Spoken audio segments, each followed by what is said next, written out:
Hi, and welcome. You're listening to the X22 Report. My name is Dave, and this is episode 1211B, and today's date is February 22nd, 2017, and the title of the episode is Be Prepared, Spring is Coming, and Plans are in the Works for the Next Event. Let's get into the economic collapse, political and geopolitical news. Yesterday we talked about Sweden and how there were problems with the immigrants where they were rioting, setting cars on fire. And Chang Frick, he runs a news outlet where he goes around with his camera in Sweden, around the suburbs, and reports on what's really going on. Because basically what is happening is that the mainstream media out in Sweden, they're not reporting on what's really going on. And he says that when he looks and he takes pictures and he sees what's going on, and he's inside the migrant-dominated areas, he sees that almost every evening cars are set on fire, and police officers are attacked by criminal gangs. And he says you don't read very much about this in the Swedish mainstream media. And he says that the Swedish MSM, well, they really don't tell the people the whole picture.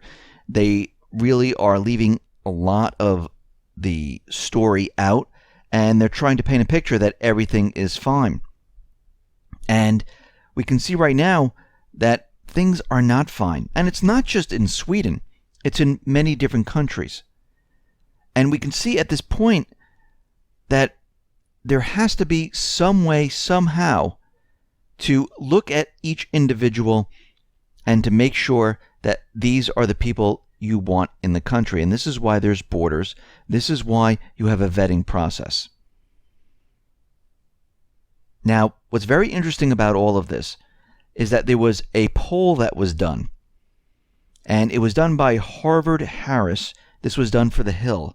Found that an overwhelming majority of Americans said that 80% in fact believe that illegal immigrants arrested for crimes should be turned over to federal immigration authorities rather than being harbored in so-called sanctuary cities.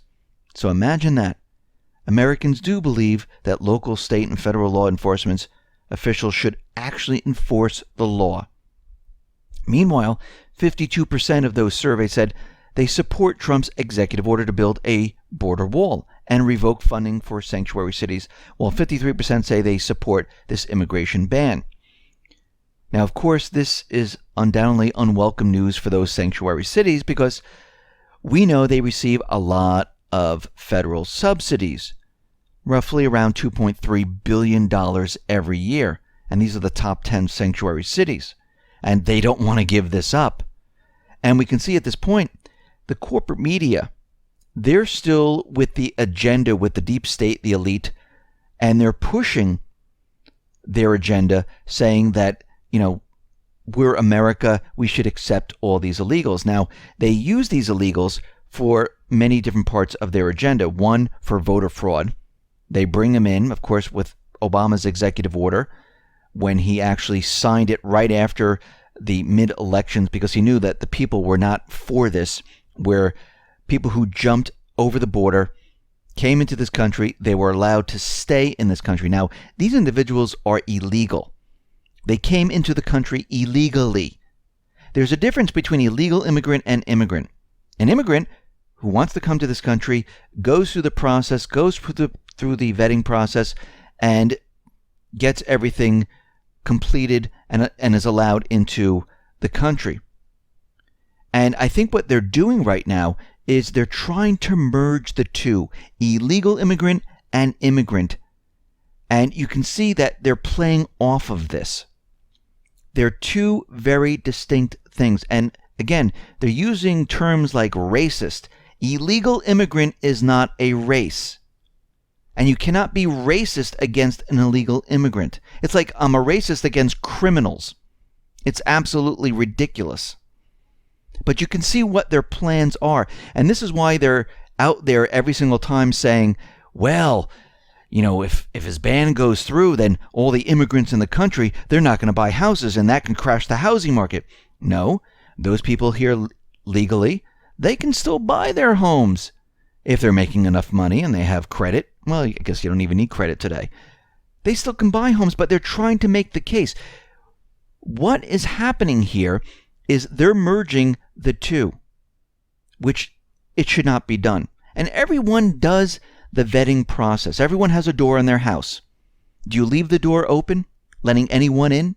No, you have it closed. Someone knocks at your door, you say hello, and you start the vetting process. I don't know you. Who are you? What do you want? What are you doing? Right now, you're protecting your border. You're vetting the person. Everyone in this country does this. And I know there's going to be people saying, oh, I just let anyone in my house. I beg to differ. So what we can see right now is the deep state, the elite, they're still pushing their agenda. Now, we know that leakers have been exposed in the Trump administration. Katie Walsh, one of them. Preibus, well, it looks like he's another leaker, another problem that most likely Trump should get rid of him. Now, he's trying to save face right now. He's out there. He's the White House chief of staff. He's out there saying that he talked to the top intel community and they assured him that there was no collusion between Trump and Russia. Now, this is already said and done because we can see that everything that they've been reporting on is completely fake, phony, and false. But it looks like he's out there trying to say, no, I'm with Trump. I'm with Trump. But we can see right now, he's not really with Trump.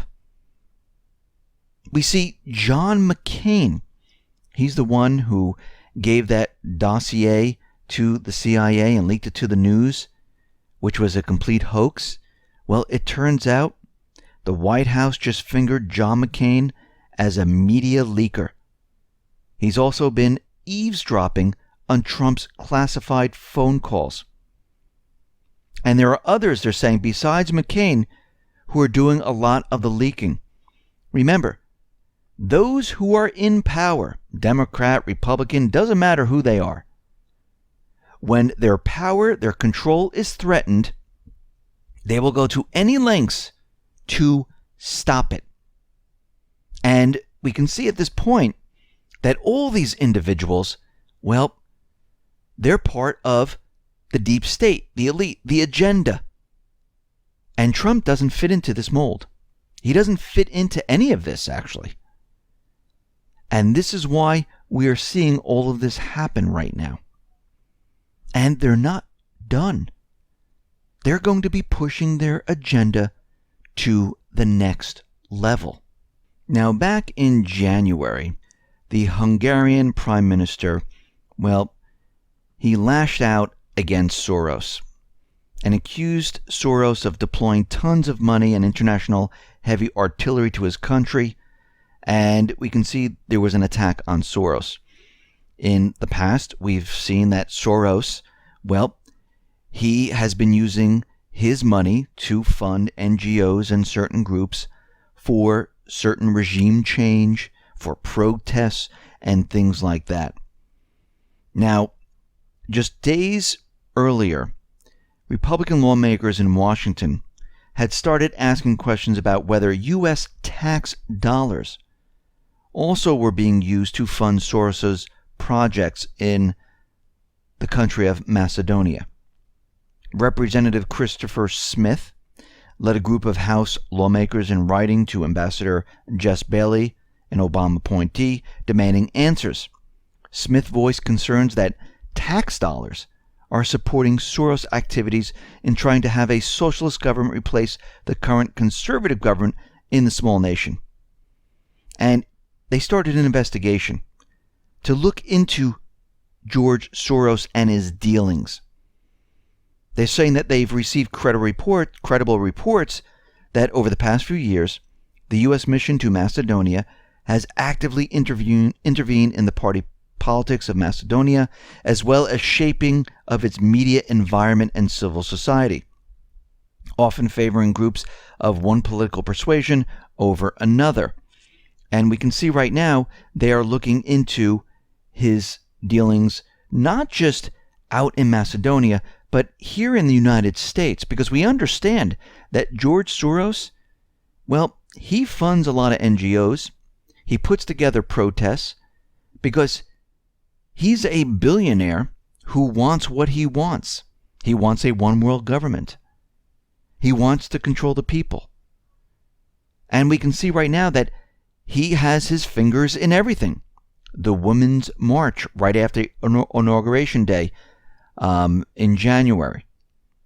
We see that he's planning with Obama and others for this spring event where millions of people are going to be protesting Trump. Not just in Washington, but around the country. And this is coming from ex-CIA operative Robert Steele. Now, what we're seeing right now is that the deep state, the elite, the central bank, they have pushed their agenda to the next level. And if we look at the past here, we saw that they tried to stop Trump from becoming president with Russian cyber attacks, links to Russia, the dossier, anything they can throw at it, they were trying to do. But it didn't work. Now they have to up the ante. Now they have to take it to the next level.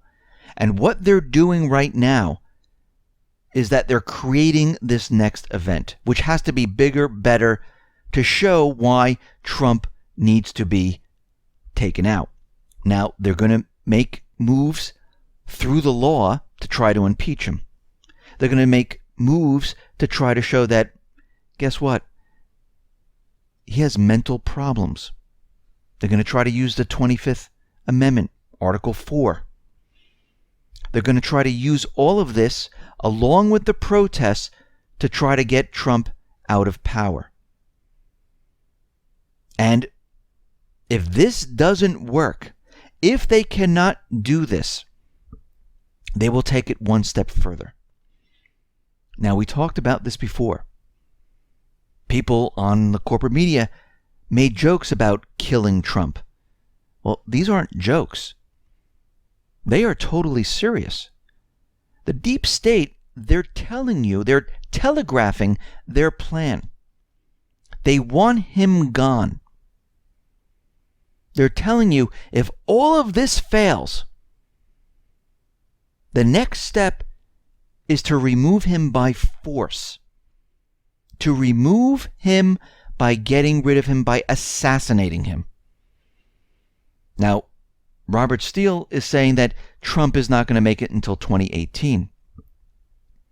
We can see already that they're building the narrative to blame everything that's happening right now on him. And we can see at this point that people within his administration, they're not really with him. They're there because certain individuals were pointing Trump in certain directions to do what they wanted. And they're prepared and ready to take over once he's gone, one way or another. So we can see that the plans are already in motion. And it looks like as we move into the spring, we move into the summer, well, things are just going to get a lot hotter, and that's no pun intended. Because we can see right now, these individuals, they had a plan. They still are trying to reach their goal. They haven't stopped. Now, out in North Korea, we can see that the U.S., the UN, they're making the case that Kim Jong-un, he's a war criminal. He's saying after he killed his brother, now North Korea is still saying that this was not his half-brother. We don't know for sure. They're saying that this whole poisoning thing wasn't real. It was a hoax. They're saying that he is isolated right now. Now, once again, most likely the CIA was involved in this entire thing. Intel agencies were involved in all this. And we can see why they've been pushing their agenda quite a bit. Because Donald Trump, President Trump, they wanted to begin talks with North Korea. Now, if you remember back, North Korea wanted to have talks with then President Obama, saying, let's talk about the nuclear weapons. Let's talk about what is going on here. And the Obama administration said, absolutely not. We're not talking to you whatsoever. We're bringing in military assets into South Korea. That's what we're doing. So there's no talking. There's no conversation. Trump wants to have a conversation with the North Korean leader. And guess what? The deep state, the elite, they don't want this. This is why all of this is happening right now. We see that China, coming from the corporate media, they're planning to deploy SAM batteries on the South China Seas. Now, of course, they haven't done it. They're saying, well, it looks like this is what they're going to do. It looks like this is what they're setting it up for. And we see Tillerson, well, he told the Senate Foreign Relations Committee that China's building of islands and putting military assets on them was akin to Russia's taking Crimea from Ukraine. Well, Crimea was always part of Russia. First of all, the United States went into Ukraine, had a coup d'etat with Victoria Nuland at the helm, spent $5 billion, and Crimea decided, you know what? We don't want to be part of this. This was a regime change in Ukraine. And we can see at this point, going back in time to World War II with the Cairo Declaration, the United States helped China get these islands back from Japan. So all of this that they're telling us is completely fake, phony, and false. They're building up war propaganda. And again, those individuals in the administration, they're part of the problem. Actually, it should be all cleaned out. I've been saying this for a very long time. And we need to change certain rules in the government where they can't accept money from lobbyists from certain groups. Actually, strip away the benefits and everything. We shouldn't even have career politicians. Now, out in Kiev, we're seeing that Kiev is not going to withdraw their weapons from the contact line. They were supposed to have a video conference. They declined that. And we see that Poroshenko is out there once again saying that Russia is attempting another revolution in Ukraine. Because right now, he's saying there's going to be a third Maidan. And we can see that they're pushing their agenda. They're playing it up because they want to start a war. They've been pushing the war. We know that McCain and Graham, they were out in Ukraine speaking to the leaders. Actually, most likely this is a violation of the Logan Act, but he was out there saying this is the year of the offensive, letting everyone know we are starting this. And what's very interesting about all this Russian aggression and all this Russian bashing, well, this was all done through Obama's term. Actually, back in 2012, before Obama's second term, the favorability rating towards Russia was 50%. The year before that, in 2011, it was 51%.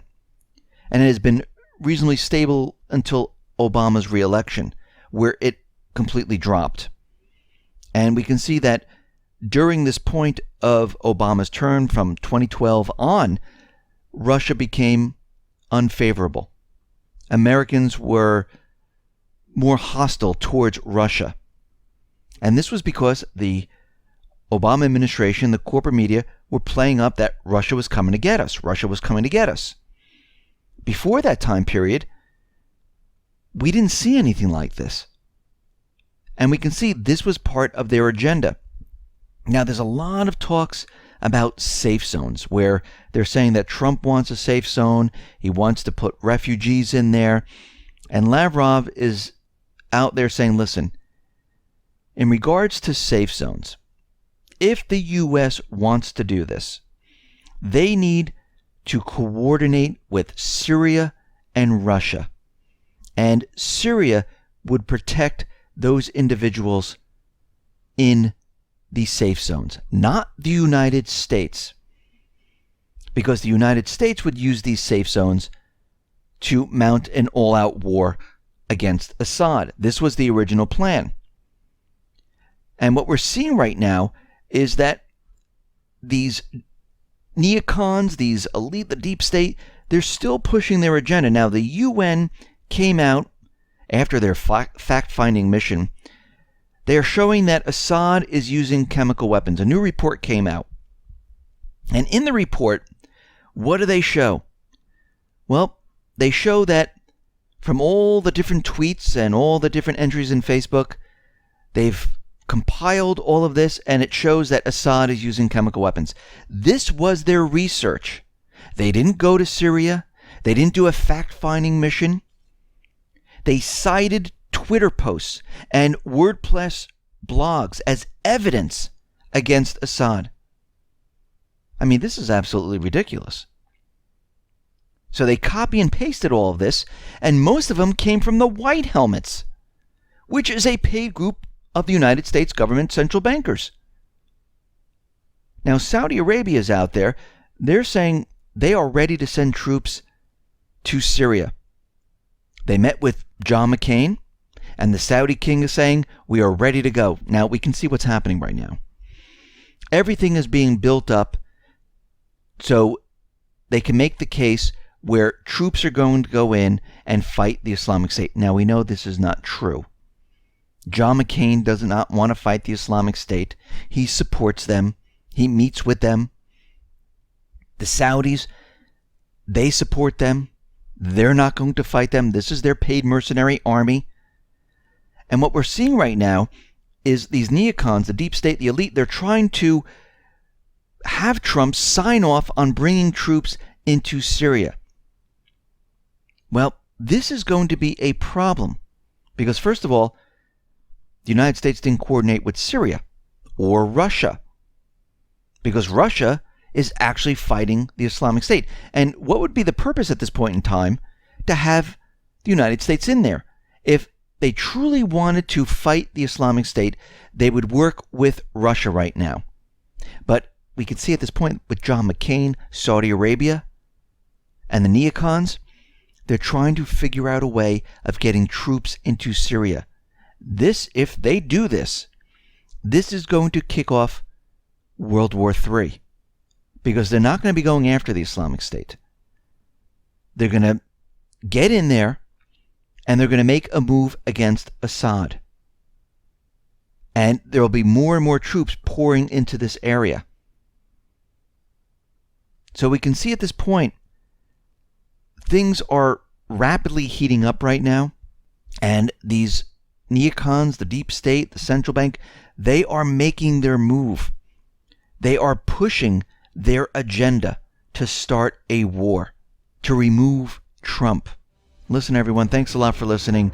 Be well, be safe, and especially be prepared. Thanks a lot.